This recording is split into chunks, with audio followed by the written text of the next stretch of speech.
I'm going to start with a big interview today. Rio Ferdinand Presents podcast. He was joined by former Liverpool winger Sadio Mane, who opened up about his relationship with Mohamed Salah. When I say Bobby Firmino, what does that mean to you? I never see a football player and humankind in my life as Bobby. Never. He's only player in my life I have put in my house. So when I say Mo Salah, Great player. I played in the team with Rooney and Ronaldo. There was a rivalry in the team. Yeah. Me and Nemanja Vidic, rivalry. We still want to win, Yeah. but there's a rivalry. Yeah. I felt with you and Mo Salah, there was a rivalry. Everybody say the same. You know, I don't think it's a bad thing. Yeah, that's what I'm saying. You can see sometimes he pass me, sometimes he doesn't pass, sometimes he pass, sometimes doesn't pass me. But you know, only Bobby was there to share the balls. Sometimes like this, and I still remember one game when I was really, really angry because he doesn't pass me for me. He should pass. Burnley, was it Burnley? Yeah, Burnley. I watched, before this, I watched that game and I watched your face. Oh, it was amazing. This way I was really, really angry after the game. I think since this day, we come even closer. We love it. I mean, well, I'm just thinking about if I had to do that. Rio Ferdinand sat down with me asking about what's it working like with O'Hara. I'll be thinking something similar. But listen. I mean, we all remember that incident at Burnley, right, where Mo Salah's come inside on the right hand side, and Sadio Mane. It's almost famous for not the goal not being converted. And the fact that he's mentioned there, but it was so fair. At that time, there was, and it was, see, stuff gets into the media, right? And it fans and us included, sometimes we're, how's that relationship made its way into the press? Well, there are moles, there are people that talk. They might talk to the players, not just those two. There'll be players in the squad that might speak to an agent or the agent, and they might have a friend in the media, they might leak something to. And it was well known, actually, at that particular period, at that particular time, that those two had a very fractious relationship. Yeah. And it was around that time that just fueled and fanned the flames. Yeah. And we all remember it. And looking back, if you ask Mo Salah and ask Liverpool fans, what was the correct decision? It was give it to Salah. Give it to him. He finishes that. Yeah, but you know what? There's nothing wrong. You don't have to like who you're playing with. No, I agree with that. Right? As long as you're on the same wavelength and you're both top football players, you compete against each other to be the best in the team. That's true. And it brings out the best, you know, and I think that rivalry that they potentially had, Mane and Salah, in terms of wanting to be the number one, actually benefited Liverpool because they were both unplayable at times. They were. And that front three... There's plenty of times they did link up. Plenty of times they did link up, but there was clearly something going on, as Mane's just kind of confirmed there, but not to the detriment of the team. That relationship you can still have a fierce rivalry, but the most important thing is what's the best pass, the best decision for the team, not what's best for you. And here's the thing about Mo Salah: for as brilliant as he has been, at times he is selfish, and he's selfish to the point that it's to the detriment of the team. That is absolutely a fact. I've seen it. We've all seen it. And the times that sometimes he takes shots on, where he should pass, he scores. It's when he doesn't. Where the best decision is to lay it off or make the pass before the shot. But that's what has made Mo Salah the brilliant player that he is, because of that selfishness. So it's somewhere between the devil and the deep blue sea. What is the best decision? And sometimes even the best players don't make the best decisions. No. If you asked him now, Mo, I guarantee he'd say, "Yeah, I made the wrong call." But you used to think that every time he left your boot. Why you been nasty? Right, 12 minutes in, right? Cundy! Razor Ruddock standing next to you going, what's he doing? Why are you doing this? Put another ball in Rose Edge. Right. Get HR on the phone now. I don't know where this has come from.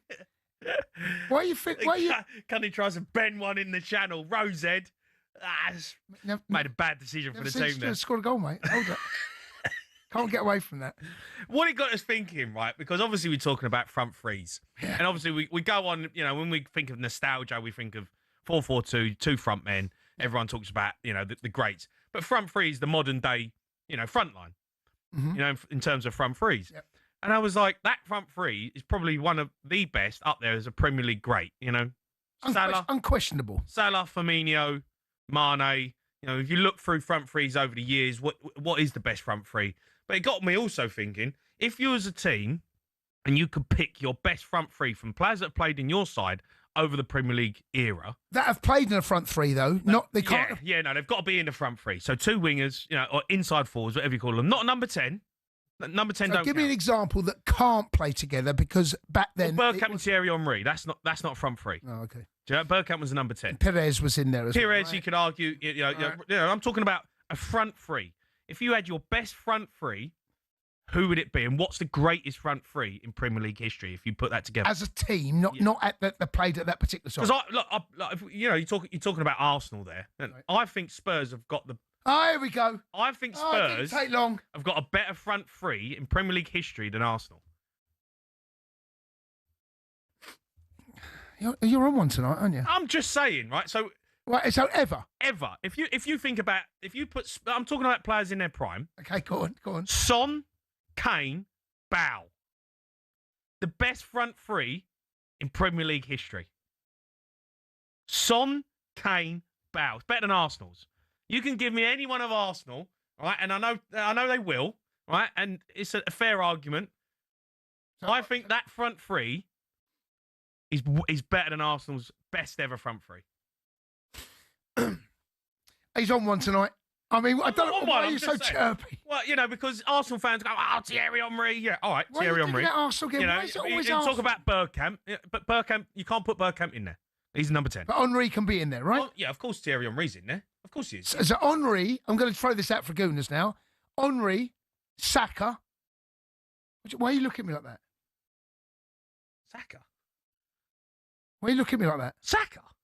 Can't put Saka in there. Why not? I think there's probably a better right winger. Well, go on, name it then. I'd say Perez and Overmars, maybe. Right, I'm going Saka. Wiltord. I'm going Saka. Right? I'm going Saka for the sake of this conversation. Bale's better than Saka. Listen. Right, 03. Honestly, he's in one of those moods. I'm not in a afraid. mood, I'm just No, saying he's it. in one of those moods. He wants to fight. No, I don't want to fight. No, you do. I'm You want to row with someone. I don't want to row with anyone. do, I don't want to row with anyone. Digging me out. I You're just digging wanna Gooners know out. If, you are. Man Joe. United, who was their greatest front three? You know, Liverpool's greatest Oh, front their greatest front three is Ronaldo, Tevez, and Rooney. That is that right there. That's wow. And that won things. That front three won zilch. One zilch. Honest. Son, Kane, and Bale. One zilch. If you put them, all Jay. right, yeah, it's because they're playing for Tottenham. Jay. Mate, they won as much. Unbelievable. Jay, that's what they won. That water bottle. Audi Cup, mate. Yeah. Come on. If you No, could put that, Jay. take Tottenham. Forget they play for Tottenham. No, I can't forget the No, forget they play for I Tottenham. can't. I'm talking about as players, 3 players in a front three, Yep. and you had to play in a cup final, or you had to do a 38-game season next season Right. with that front three up front. In their Anyone pomp, in their pomp. in their pomp. I have to say, it is. Don't that- tell me Son, No, Kane, and Bale no, is that- not the front three that That you would front want. three is in their pomp. If you got them all at their pomp, that's pretty delicious. Yeah, it's irresistible. Come on. I mean, I'm with you, but No one competes for that. I tell you, make me laugh. No one competes for that. No, okay, no, of course not. No, because Spurs, isn't it? Have You you- lot, honestly, you lot never learn. It's amazing. You can be. You're just always the bridesmaid. Whenever it comes to a conversation, you're always the best. You're the best at doing nothing. That front three is unbelievable. To dare is to do. It's just Telling you.